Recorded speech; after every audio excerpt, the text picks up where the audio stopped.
Bonjour à tous, c'est l'un des magasins, il faut l'avouer, dans lequel on entre toujours avec plaisir. Je parle de la librairie, celle de son quartier en général, où on entre avec une envie pas toujours très précise, mais dont on ressort toujours avec une promesse sur papier. Du moins, lorsqu'il nous reste une librairie près de chez nous, parce que c'est aussi le commerce de détail qui souffre le plus de la crise et de l'explosion de la vente en ligne. Résultat, les librairies indépendantes ont tendance à disparaître plus vite encore que les ours polaires sur la banquise. Heureusement, certaines résistent. On va essayer de voir et de comprendre comment, puisque la voie est libre aujourd'hui, leur est consacrée. Avec nous, 3 invités. Sylvain Fourel, bonjour. Bonjour. Libraire indépendant, vous êtes installé dans le 7e arrondissement de Lyon depuis 6 ans, je crois. Et vous êtes aussi coprésident de l'association Libraire en Rhône-Alpes, qui réunit à ce jour 150... Un peu moins. Un peu moins. Oui, un peu plus de 100, 110. Voilà. Librairies indépendantes de la région, des librairies et des libraires indépendants, dont vous, Nicolas Courty, bonjour. Bonjour. Alors vous êtes le patron de la librairie Expérience dans le 2e arrondissement de Lyon, et vous êtes spécialisé dans la bande dessinée. Et puis Yann Nicole, bonjour. Bonjour. Alors vous n'êtes pas libraire, mais votre univers est littéralement empli de livres, puisque vous êtes le directeur de la Fête du Livre de Bron. En effet. Alors messieurs, une bonne nouvelle, en ce début 2016, ça ne fait pas de mal. Les chiffres 2015 qui ont été publiés tout récemment par le syndicat de la librairie française sont bons pour le livre en général et pour les librairies indépendantes en particulier, puisque pour la première fois depuis 5 ans, le chiffre d'affaires des librairies indépendantes progresse de 2,7% en moyenne nationale, c'est ça ? Oui, c'est ça. Quelle explication ? De toute façon, déjà, on profite du marché du livre qui est en bonne forme, puisque c'est quand même 1,5% de plus en chiffre d'affaires pour le livre. Donc c'est la première bonne nouvelle. Et puis ensuite, de façon, je dirais, peut-être intuitive, pourquoi la librairie indépendante en bénéficie aussi bien, c'est que dans le contexte qu'on traverse, dans le contexte politique qu'on traverse, je pense qu'il y a eu un intérêt, surtout sur la fin de l'année, on l'a vu, pour le livre, et offrir un livre symboliquement, c'était quelque chose d'important, et de se donner les moyens de le choisir vraiment. C'est peut-être ça qui a fait que les gens se sont plutôt tournés vers les libraires indépendants pour justement cette qualité de choix, cette qualité de guide, de conseils, etc. etc. Le livre, dans ces périodes, vous le disiez, d'actualité éminemment troublée, c'est à nouveau quelque chose vers lequel les gens se tournent pour avoir des clés, en quelque sorte, pour comprendre un peu... Moi, je peux dire en tant que libraire généraliste, oui. Puis je crois qu'aussi derrière, il y a une production éditoriale qui n'est pas inintéressante. Elle est assez importante, elle n'est pas inintéressante. Et puis, je crois aussi que le livre, d'une manière symbolique, représente ça. C'est la pensée, la connaissance. Donc... c'est un objet rassurant de ce côté-là, parce que c'est aussi par là que l'information va s'approfondir. Nicolas Courty, en BD par exemple, est-ce que les bandes dessinées sur l'actualité, d'abord ça représente quelque chose d'important, et est-ce que vous avez vu, on est venu vous demander des BD explicatives, j'ai envie de dire? Alors, il y a la BD d'actualité, c'est très compliqué, puisqu'il faut à peu près 1 an pour en faire une. Donc le temps qu'elle arrive, l'événement sera un peu passé. Par contre, on voit bien la tendance de ce que j'appellerais la BD reportage ou même les biopics, où on arrive vers une BD qui est plus didactique et qui permet à des gens d'apprendre des choses en fait, alors qu'on était avant plus dans une bande dessinée de divertissement, de fiction et de choses comme ça. Donc oui, il y a un côté, au-delà de tout ce qui est autobiographique et ce qui peut être sérieux, entre guillemets, il y a un côté maintenant, oui, BD reportage, BD pour comprendre des phénomènes et des choses comme ça. Oui, il y a la revue dessinée qui marche très très bien, les rues de Lyon, plus proches de nous, fonctionnent sur ce principe-là et marchent très très bien, oui. Alors, d'abord, première chose, peut-être qu'on définisse ce que c'est qu'une librairie indépendante, parce qu'on a l'impression qu'on sait tous ce que c'est. C'est quoi une librairie indépendante ?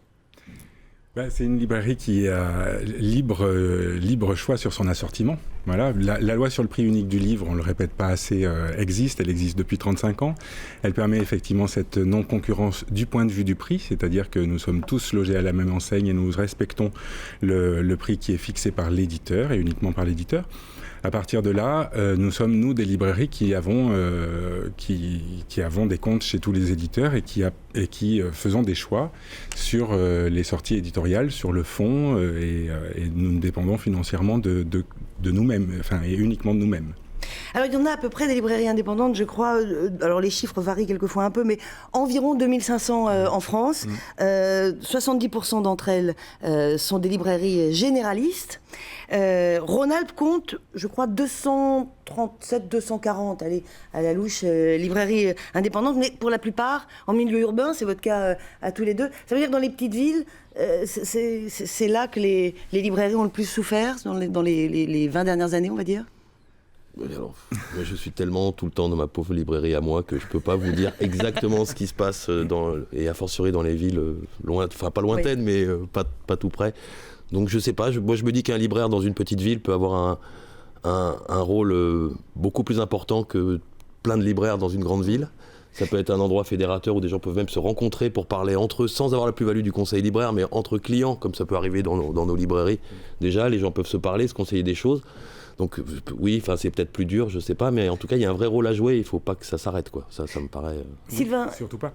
L'association des libraires en Rhône-Alpes, vous avez des données là-dessus, sur la concentration des librairies plutôt en milieu urbain? Oui, c'est sûr. Ça, c'est évident. Après, il y a des très, très belles initiatives dans des territoires moins évidents, qu'ils soient en périphérie de grosses métropoles comme Lyon, mais qu'ils soient aussi dans des villes moyennes, on va dire, où effectivement, je pense que économiquement, il y a eu une souffrance par un surdéveloppement de centres commerciaux, souvent aussi en périphérie de ces villes moyennes. Après, c'est la dynamique politique des villes en elles-mêmes qui permettent effectivement que les choses se ressentent sur un centre-ville, c'est-à-dire que la diversité commerciale d'un centre-ville avec une librairie à l'intérieur, je pense que c'est aussi des fois des choix politiques. Ça ne se fait pas que par le commerce ou par les initiatives commerciales. Mais il y a de belles initiatives, c'est vrai. Je vois juste ma ville natale, Valence, qui a été vraiment très...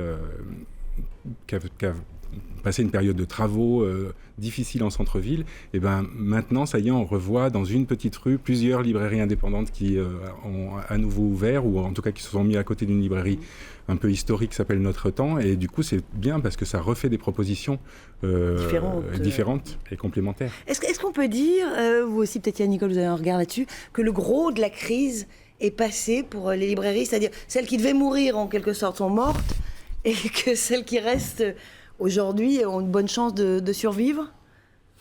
Je sais pas, c'est une réponse difficile. Je pense que la crise, effectivement, elle a été assez forte dans tous les domaines et qu'elle a touché aussi le milieu de la librairie de manière évidente et naturelle.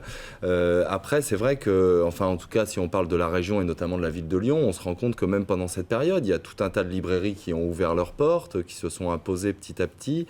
Donc, c'est vrai que c'est pas très facile d'avoir un regard général. Il me semble, moi, en tout cas, que les librairies indépendantes en particulier, la librairie en règle générale, a quand même était plutôt solide. Alors il y a évidemment des difficultés et vous les connaissez mieux que moi les uns et les autres, mais il me semble quand même que, notamment sur la ville de Lyon, quand on compte le nombre de librairies indépendantes notamment qui se sont créées dans les dernières années, c'est important aussi, et il y en a un certain nombre qui perdurent et qui fonctionnent bien. Donc moi je sais pas, j'ai pas l'impression qu'il faut être trop alarmiste par rapport à cela, mais j'ai peut-être moins d'expérience réelle que mes deux petits camarades. Non, puis en plus, je pense qu'il y a quand même aussi une spécificité à Lyon qui est fait que, je trouve, si on regarde du point de vue un peu historique, enfin l'histoire récente, on est vraiment passé de libraires indépendants de centre-ville qui étaient les nouveautés ou la prouf à des libraires très historiques, très implantés.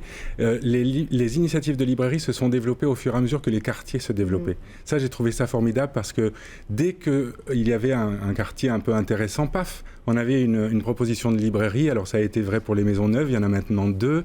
Le 8e arrondissement avec Mise en Page. Nous, effectivement, sur le 7e arrondissement, maintenant, on est 3 libraires généralistes et on ne se plaint pas d'une certaine... on ne se marche pas sur les pieds. Je trouve ça vachement intéressant. Et même chose, alors, sortons de Lyon, ce que vous disiez, vous évoquiez Valence, oui. D'autres villes de la région, on pense à Saint-Étienne, on pense ouais, alors c'est vrai qu'à Saint-Étienne, il y a de belles choses aussi. Dans la Drôme, à Montélimar, il y a aussi une librairie chapitre qui a été reprise, la nouvelle librairie Baume, qui a un beau projet. Enfin, là aussi, il y a une vraie volonté, tout d'un coup, et moi qui suis allé voir justement cette librairie, j'ai bien compris que dans ce centre-ville, du point de vue du commerce, il y avait vraiment une volonté de garder ce centre-ville qui est assez joli en plus, assez agréable à flâner. Et du coup, cette librairie qui n'est pas morte, parce que c'était un chapitre, c'est quand même un vrai espoir. Oui, un signal tout d'un coup, extrêmement positif. Alors justement, vous évoquiez le dépôt de bilan, enfin la fin des librairies chapitres. Alors, c'était un réseau de 57 librairies. Il y en a environ la moitié, un peu plus de la moitié, qui ont réussi à trouver un repreneur. Parmi elles, vous le disiez, des librairies historiques. Je voudrais qu'on voit l'exemple de Clermont-Ferrand avec la librairie des Volcans, qui a été reprise par une douzaine de ses salariés en SCOP, c'est-à-dire en société coopérative et participative. Voyez ce reportage qui a été tourné il y a quelques semaines par nos confrères de France 3 Auvergne, un an après la réouverture. C'est quand même très intéressant, mais je vous avais donné les problématiques de l'entreprise. Hier, Martine Lebeau était libraire. Aujourd'hui, elle est encore libraire, mais aussi chef d'entreprise. En fait, elle gère la SCOP qu'elle a créée avec 12 de ses anciens collègues pour maintenir en vie la librairie des Volcans à Clermont-Ferrand. Une responsabilité qui n'était pas forcément une vocation. Vous imaginez, moi je suis rentrée, j'avais 15 ans et demi dans l'entreprise, alors non, je ne pouvais pas faire ce genre de rêve-là. Mais au bout d'un an, ça va mieux. C'est bien parce que les 12 l'ont fait qu'on a réussi. Moi, je ne l'aurais pas fait toute seule. J'aurais pas eu le courage. Philippe fait partie de ceux qui ont gardé la foi. Autrefois salarié, aujourd'hui un peu patron. Quand on arrive au boulot le matin, ce n'est plus vraiment la même chose. Lorsque j'arrive le matin, en ce qui me concerne, j'arrive beaucoup plus tôt. Et ce qui changeait véritablement, c'est que cette entreprise est devenue la nôtre. Et ça change tout, car on ne peut pas dire que le marché du livre soit le plus prometteur. D'ailleurs, Nadine ne cache pas ses craintes. Au début, c'était très vertigineux. Après, quand on est vraiment au cœur de notre travail de tous les jours, on y pense moins. Moi, je suis arrivée il y a presque 26 ans, petite vendeuse, et jamais j'aurais imaginé qu'un jour, un petit morceau de cette librairie m'appartiendrait. Jamais. Au bout d'un an, de nouveaux défis s'ouvrent aux scopeurs. La première année a bénéficié d'un sérieux coup de projecteur. Star à l'appui, aujourd'hui, les Volcans ne doivent surtout pas s'endormir. Le point fort de la librairie, enfin les points forts de la librairie indépendante, qu'est-ce que c'est ? Le truc fondamental, qu'est-ce que c'est ? Est-ce que c'est le contact avec le client ? Est-ce que c'est le fait d'organiser des choses, d'être un peu hyperactif, j'ai envie de dire ? C'est pas incompatible les deux. Les deux, j'imagine bien, en général. Hyperactif, je pense que c'est obligatoire. Même dans le reportage qu'on vient de voir, il faut rien lâcher, il faut toujours continuer. Donc ça, il faut, à mon avis, multiplier les actions et faire plein de choses. Bon, ça, après, ça dépend aussi des tempéraments, mais c'est vrai que nous, on aime bien. Et deuxièmement, la plus-value, mais claire pour moi, c'est le contact et l'humain. On voit des gens, on les connaît, on sait ce qu'ils aiment, on peut leur tendre des livres, on peut leur mettre dans les mains des livres en disant « tu vas aimer, c'est sûr », et ils partent, ils ont confiance, Enfin, moi, je trouve que c'est des moments incroyables. On voit les gens grandir, on voit des étudiants d'école de dessin qui viennent acheter leurs livres et qui 10 ans après nous disent « bah ça y est, j'ai sorti mon livre, j'aimerais bien dédicacer ». On voit des gens arriver avec leurs enfants. Enfin, moi, j'ai l'impression de suivre ma vie de quartier avec des gens dont je connais les prénoms. Alors, pas tous, hein, mais il y a un vrai truc humain chaleureux, passionnant. Et enfin, ça, c'est irremplaçable. L'activité de contact, de conseil, j'ai envie de dire, c'est le plus important. Oui, de lien, et puis du coup aussi de faire du lien autrement, c'est-à-dire qu'effectivement dans cette hyperactivité, comme vous disiez, il y a le côté animation que moi j'aime beaucoup. C'est vrai que c'est un peu ma cerise sur le gâteau, c'est que je n'imaginerais pas, j'imaginerais faire ce métier autrement s'il n'y avait pas le côté animation, et que c'est un peu ma sucrerie, quoi. Et là aussi, c'est mettre en lien une lecture avec un lecteur et tout d'un coup lui promettre que la discussion ira un peu plus loin avec la personne qui a écrit ce livre. Et que c'est des moments que j'ai toujours un peu dit entre parenthèses, c'est-à-dire que c'est une sorte de privilège que nous nous accordons ensemble, lecteurs, libraires et auteurs, de se mettre ensemble et d'échanger autour de ce que nous avons lu. En plus avec la personne responsable de ce texte, donc c'est vraiment agréable. Et j'imagine, oui, pardon, c'est vrai qu'il y a aussi une chose, je pense, qui est importante, ce qu'a évoqué Sylvain tout à l'heure, c'est la variété de l'offre et la manière aussi dont un libraire indépendant, et d'ailleurs quand on organise un festival de littérature comme c'est mon cas, c'est un peu la même idée, c'est aussi à un moment donné d'avoir une position qui permet de regarder la production qui est énorme, de faire des choix, d'aller peut-être vers des propositions, de défendre des livres qui sont peut-être moins visibles d'un point de vue médiatique et qui sont peut-être plus confidentiel. Et cette variété-là, par rapport à tout ce qui se produit, le libraire indépendant, il a un rôle hyper important à jouer justement pour mettre au jour, pour rendre visibles des livres qui ne le sont pas forcément sur des discours médiatiques, publicitaires, commerciaux plus larges. Je pense que ça, c'est aussi un point qui est hyper important dans le rôle des libraires indépendants, certainement. Comment est-ce que vous travaillez ensemble, vous, organisateurs de la fête du livre de Bron, et vous, libraires, tout au long de l'année? Parce que j'imagine que vous avez des contacts réguliers tout au long de l'année. Ouais, mais c'est vrai que pour nous, c'est très important. Pour la fête du livre de Bron, le lien au libraire est très important. On propose vraiment une immense librairie pendant le temps du festival, pendant les 3 jours, avec une douzaine de libraires indépendants, dont Expérience, dont La Voix au chapitre et beaucoup d'autres. Donc c'est vrai que c'est un travail tout au long de l'année, à la fois sur la manière dont nous, on travaille sur la thématique de l'année, sur la programmation qu'on met en place, le regard que peuvent avoir aussi les libraires sur des conseils, des idées, des choses qu'ils peuvent nous donner. Et puis après, sur place, c'est vraiment un moment qui est un moment important, parce que bon, nous, on accueille 70 écrivains à peu près, qui sont répartis comme ça chez les différents libraires. Et c'est vraiment un moment où il y a précisément le libraire, le lecteur, l'écrivain, et c'est un endroit de médiation culturelle, de partage autour des livres et de la littérature qui se fait tout au long de l'année et qui se matérialise vraiment au moment de la fête du livre pendant les 3 jours de festival. C'est le succès des fêtes du livre. Il y en a 2, il y en a plein d'autres, hein, mais les 2 plus importantes dans notre région, c'est la fête du livre de Saint-Étienne et vous, 30 ans d'existence, une notoriété qui est plus à faire, un succès qui se démentit jamais. Comment est-ce que, quand on est libraire, derrière, il n'y a pas une exigence de la part des clients de dire, dites donc, on a vu, il y avait un tel à Bron, alors qu'est-ce qu'on voit, qui est-ce qu'on rencontre chez vous cette année? Moi, je ne le vis pas comme ça. Nous, on reçoit 60 ou 70 auteurs par an déjà. Alors, c'est pas toutes les semaines, parce qu'on en reçoit 2-3 d'un coup pour justement avoir des week-ends de temps en temps.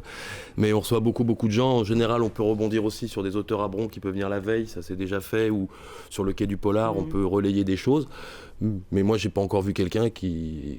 La personne qui est fan d'un auteur qui est à lire à Bron va aller à lire à Bron, le rencontrer. Oui, non, ce que je voulais dire par là, c'est que si vous voulez, ça crée un appétit féroce. Oui, mais on est déjà bien présent. On aime bien ça aussi, de travailler dans l'animation avec des auteurs et dans des rencontres. Donc on est déjà, on fait la part du boulot, quoi. J'ai envie de dire. Pour l'instant, personne nous a demandé d'en faire plus. Voilà. Mais je pense qu'en matière d'animation, enfin moi je le vis aussi comme ça dans la construction de la fête du livre de Bron. Oui. Moi, quand je fais des propositions d'animation, c'est aussi des signaux que je lance. C'est-à-dire, puisque les animations, elles viennent vraiment de mes coups de cœur de lecture. Donc tout d'un coup, il y a un livre qui me bouleverse où j'ai des questions supplémentaires à poser et que c'est des signaux que je lance sur ma découverte d'un livre et qui peut être tout à fait repris dans le cadre d'une fête du livre qui arrivera après. Par contre, ce qu'il y a d'extraordinaire avec Bron, c'est que pour moi, c'est une fête du livre et il n'est pas arrivé une année où je ne parte pas de la fête du livre de Bron avec une nouvelle idée, au moins une. C'est-à-dire que c'est aussi une plateforme sur laquelle on rencontre des gens qu'on connaît par leur travail, mais qu'on ne connaît pas forcément physiquement, et on s'aperçoit qu'il y aura des choses à créer avec eux. Et là, je trouve ça a été vrai pour Hélium cette année. L'année dernière, je suis allé les rencontrer à Bron Express. Ça a été vrai pour Bruno Doucet, que j'ai rencontré grâce à la fête du livre de Bron, qui est un éditeur de poésie. Oui, donc c'est aussi l'occasion pour vous de rencontrer et de découvrir. Alors, on a évoqué le rapport avec le client. C'est vrai que, particulièrement en France, le livre, c'est un des objets, en tout cas culturels majeurs, populaire depuis très longtemps, ça reste toujours vrai. Il y a un rapport, je le disais, qui est souvent très étroit et très fort entre les clients et leur librairie. Je voudrais que vous découvriez comment cet attachement particulier peut conduire certains clients à sauver leur librairie. C'est ce qui s'est passé il y a quelques semaines dans le 6e arrondissement de Lyon. Regardez. La librairie devait disparaître, mais ses clients l'ont sauvée. Ils sont 8 en tout, amis et habitants du quartier à s'être mobilisés. Ils ont réuni 80 000 € pour reprendre le commerce avec Cédric. C'est lui qui a eu l'idée en premier. Quand la propriétaire a annoncé son départ, il n'a pas hésité. Moi, j'ai de bons souvenirs dans cette librairie parce que j'y allais surtout avec ma mère, acheter mes livres scolaires. Donc il y a beaucoup de nostalgie, si vous voulez, dans cette librairie. Un pari risqué, d'autant qu'ils ne connaissent rien à la gestion d'une librairie. Alors ils font appel à un autre libraire, un vrai. Il me semble qu'il faut garder des étagères de type linéaire. Il les aide à gérer les commandes, les stocks et l'aspect commercial, le tout pour en faire un véritable lieu de vie. Le magasin a rouvert en décembre et pour l'instant les affaires marchent bien. Il faut dire que les habitués soutiennent l'initiative de ces libraires en herbe. il n'y a pas que les lunettes, que les banques, que les magasins de vêtements qui doivent se multiplier. Je pense qu'une librairie, c'est l'âme d'un peuple aussi.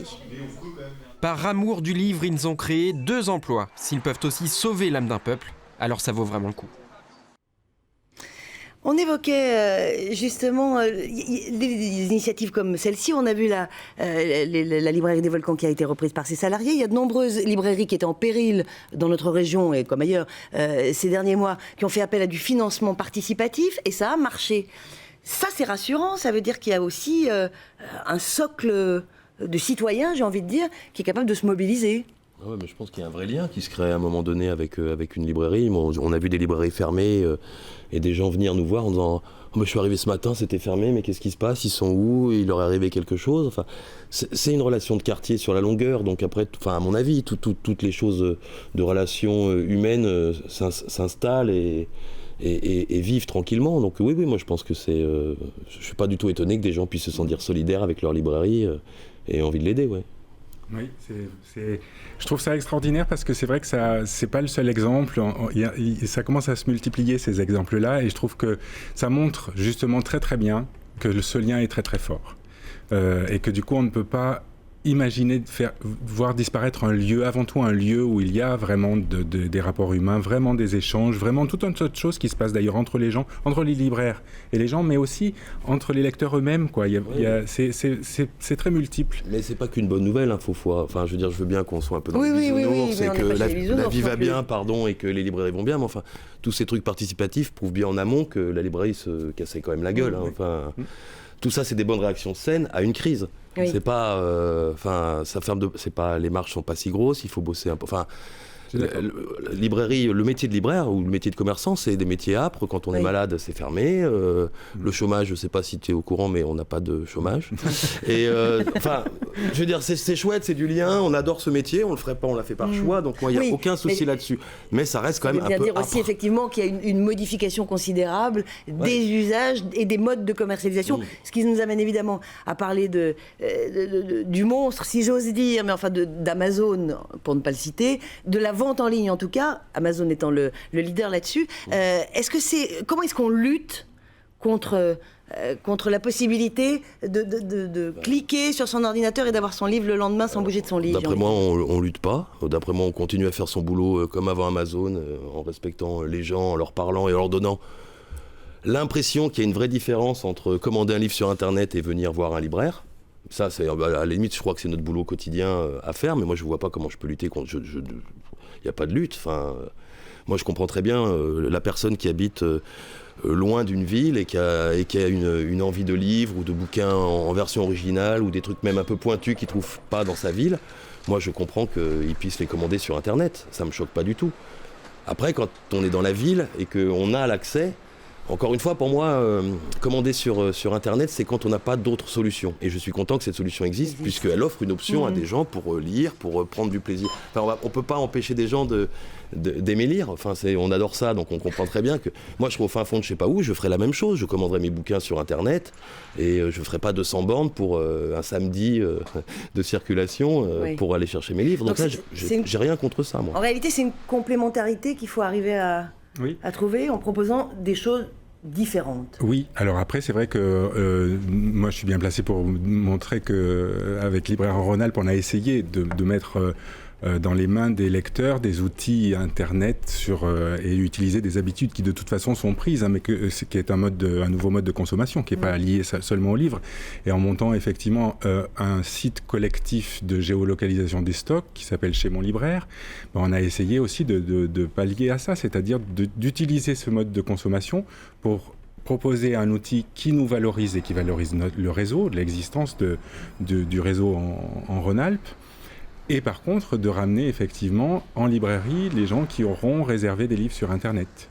Donc c'est un entre-deux et oui, c'est l'Amazon de proximité, j'ai envie de dire. Voilà, c'est l'Amazon de proximité. Il faut quand même aller dans une librairie chercher son livre. Il y a quand même la démarche de bouger un tout petit peu et d'aller parler à des gens. Et ce qui peut permettre aussi d'en emmener un deuxième qu'on découvre sur place. Ouais, puis il me semble, enfin moi en tout cas, je suis encore une fois pas libraire, donc pas impliqué de manière très précise dans ces questions-là, mais il me semble qu'on lutte effectivement en continuant à développer et à cultiver finalement ces qualités, ce qu'on évoquait tout à l'heure, c'est-à-dire la diversité des choix, le conseil, la proximité.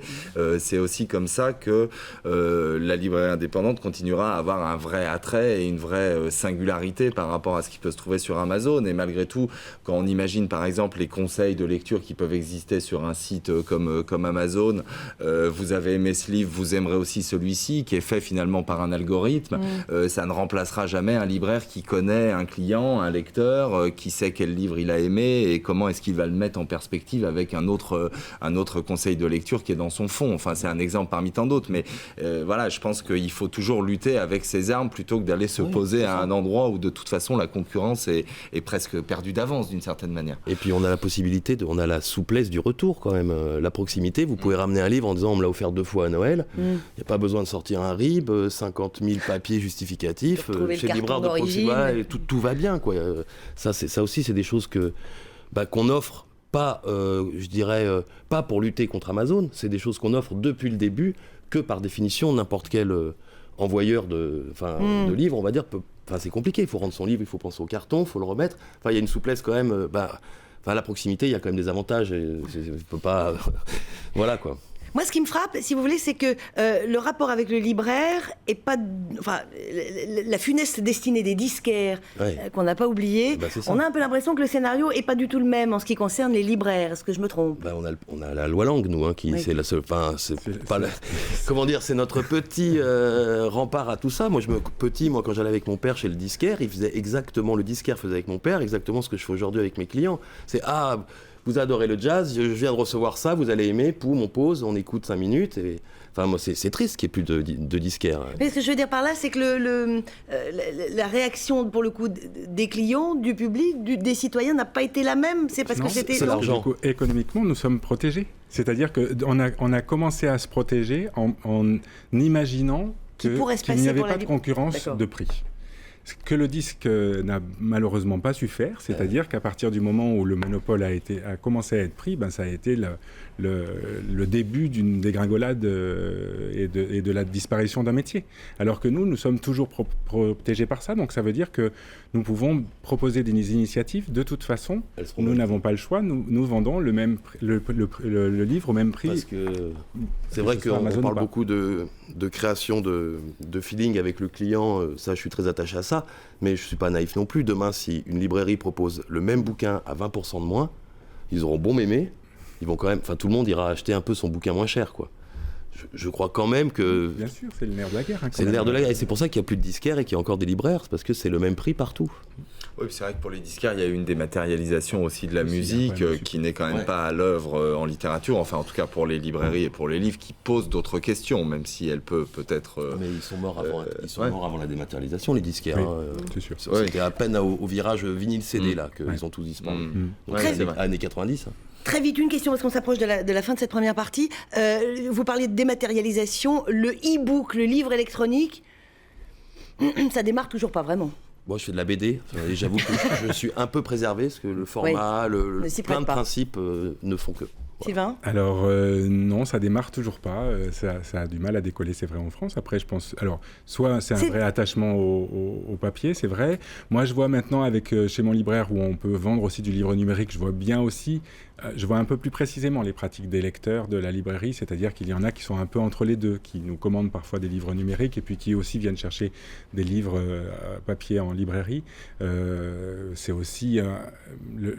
c'est le côté cadeau, enfin je veux dire ce qu'on disait pour les fêtes, c'est aussi un objet qu'on offre, voilà, dématérialisé, on n'a plus du tout le même plaisir, ça n'est encore pas pour tout de suite. Voilà, c'est pas pour tout de suite, après ça va peut-être démarrer au moment où il y aura une dématérialisation aussi des livres scolaires, et ça commence. Ma fille au lycée, les romans qu'elle doit lire, et il lui propose gratuitement, donc c'est plutôt un bon principe, mais sur tablette. Messieurs, on va s'interrompre quelques minutes, le temps de faire le point sur l'actualité du jour dans notre région. Aujourd'hui, on se retrouve juste après le Flash Info qui nous est présenté par Olivier Michel. Bonjour Olivier. Merci Olivier, on vous retrouve ce soir à 19h. Retour donc sur le plateau de La Voix est libre, consacré aujourd'hui aux libraires indépendants de Rhône-Alpes avec nos 3 invités, Sylvain Fourel de La Voix au chapitre à Lyon, Nicolas Courty de la librairie lyonnaise Expérience, spécialisée BD, et Yann Nicole, directeur de la Fête du Livre de Bron. Messieurs, dans l'actualité de la semaine, il y a le palmarès 2015 des auteurs de romans qui sont le mieux vendus cette année. Sans surprise en tête, Guillaume Musso, Marc Lévy, le duo infernal, si j'ose dire. Mais alors on les brocarde très souvent. Néanmoins, moi je trouve, ils font lire. Oui, ils font lire. Alors après, c'est tout le travail, c'est de capter ce lectorat sur autre chose, c'est-à-dire effectivement d'un moment donné d'être force de proposition sur des romans qui seront un peu différents, qui pourront leur plaire aussi, et puis petit à petit leur faire découvrir d'autres choses.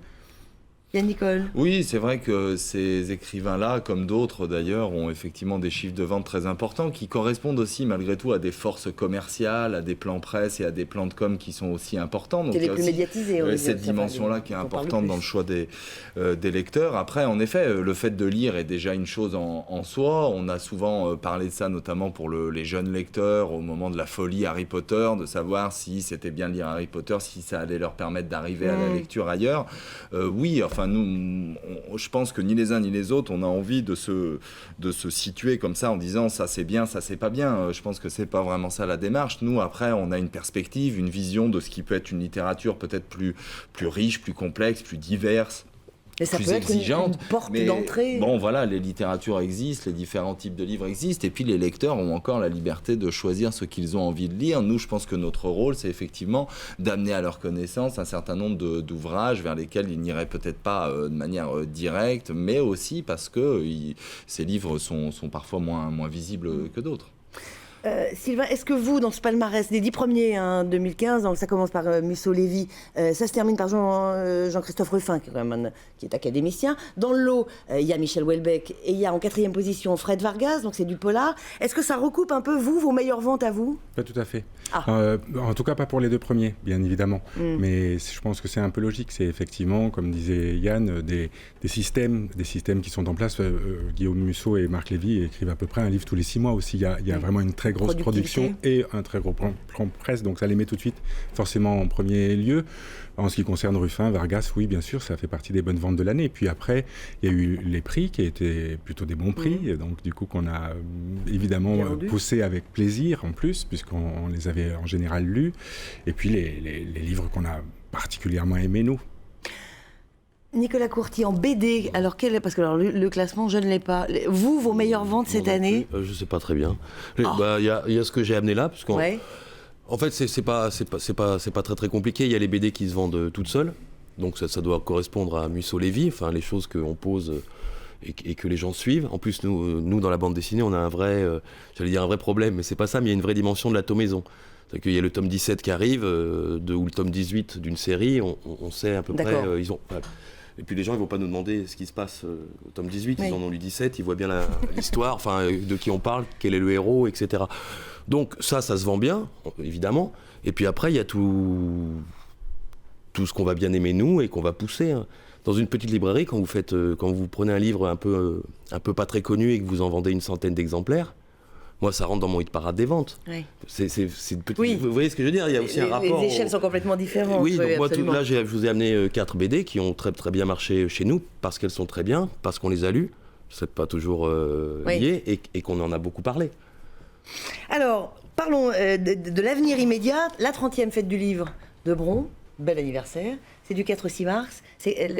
Faites-nous saliver, c'est quoi Alors, en quelques mots, effectivement, c'est la 30e édition de ce festival, donc 4, 5, 6 mars, en grande majorité à l'hippodrome de Paris, comme d'habitude, avec quelques rendez-vous extérieurs, notamment à l'espace Albert Camus, au théâtre, au cinéma, etc.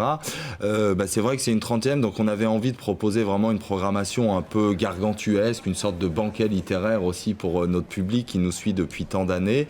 Donc on a une très grosse programmation, on a presque 70 écrivains invités parmi les écrivains qui ont vraiment compté à la fois dans ces 30 ans de littérature, dans les 30 ans de la fête du livre de Bron, et des écrivains qui ont publié aussi cette année des livres qu'on a aimés, qu'on avait envie de défendre, et des auteurs qu'on avait invités. Donc on va retrouver à Bron cette année Christine Angot, Olivier Adam, Philippe Génada, Mathias Hénard, Édouard Louis, Virginie Despentes, enfin voilà, beaucoup d'autres.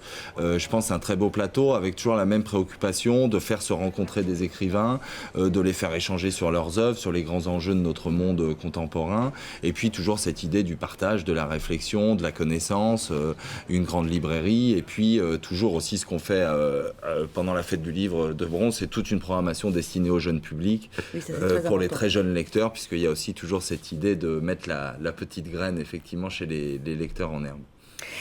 Alors, on va transformer maintenant la voix est libre en voix est livre. Je ne pouvais pas vous demander de venir sans vous demander de nous parler, de nous faire un peu saliver vous aussi.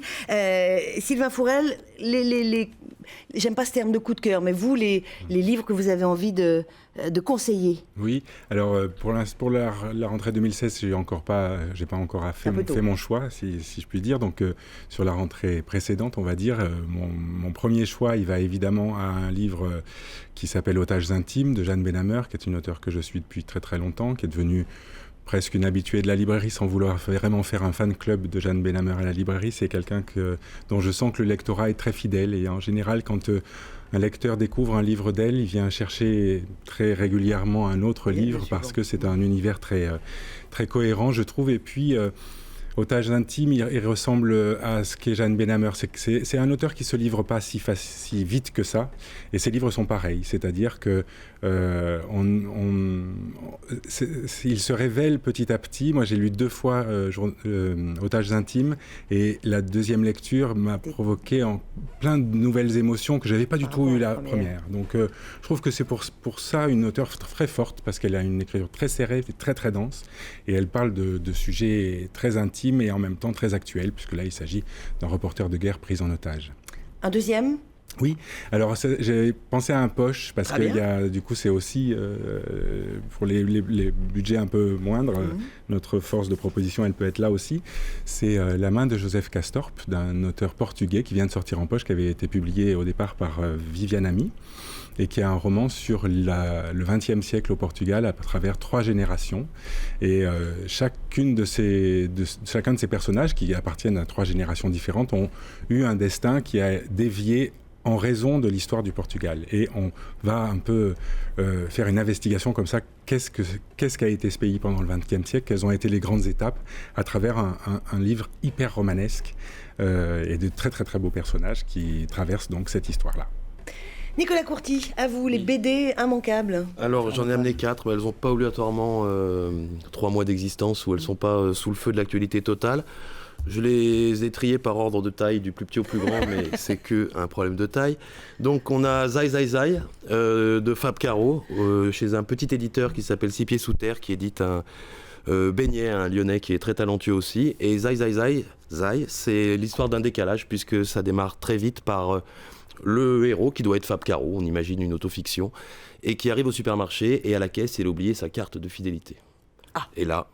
c'est le drame. C'est le drame. Mais le vrai drame, puisque le vigile arrive, il s'empare d'un poireau pour se défendre, il va se sauver, et ça va devenir médiatiquement une cavale complètement suivie. Il va appeler ses enfants en disant « mais quoi que vous entendiez sur moi, vous inquiétez pas ». Enfin, tous les clichés qu'on peut avoir sur la pire cavale du pire meurtrier du monde, ils sont sur l'histoire de ce pauvre gars qui a juste oublié sa carte de fidélité au supermarché.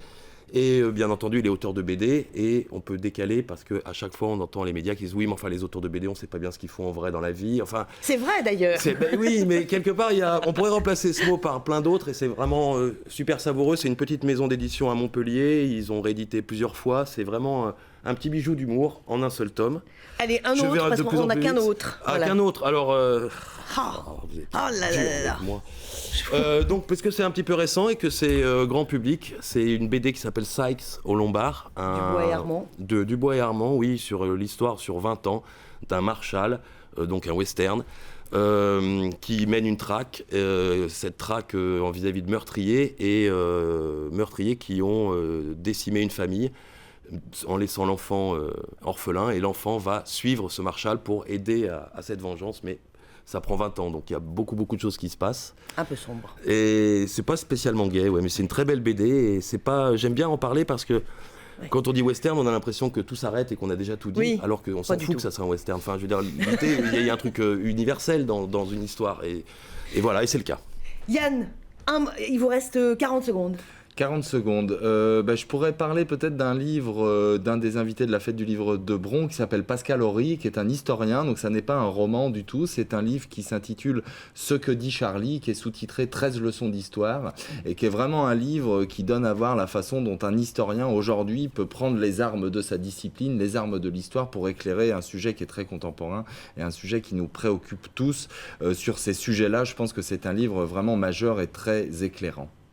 Merci infiniment, messieurs. On va retrouver évidemment toute votre sélection, y compris ceux dont vous n'avez pas eu le temps de parler, sur notre site ronald.france3.fr. Voilà, c'est la fin de cette émission. Merci infiniment à vous trois d'être venus nous faire partager votre passion. Lisez, n'hésitez pas. La semaine prochaine, vous retrouverez Olivier Michel aux commandes de La Voix est libre, et il recevra le préfet du Rhône et de région, Michel Delpech. Passez une très bonne après-midi et un bon week-end.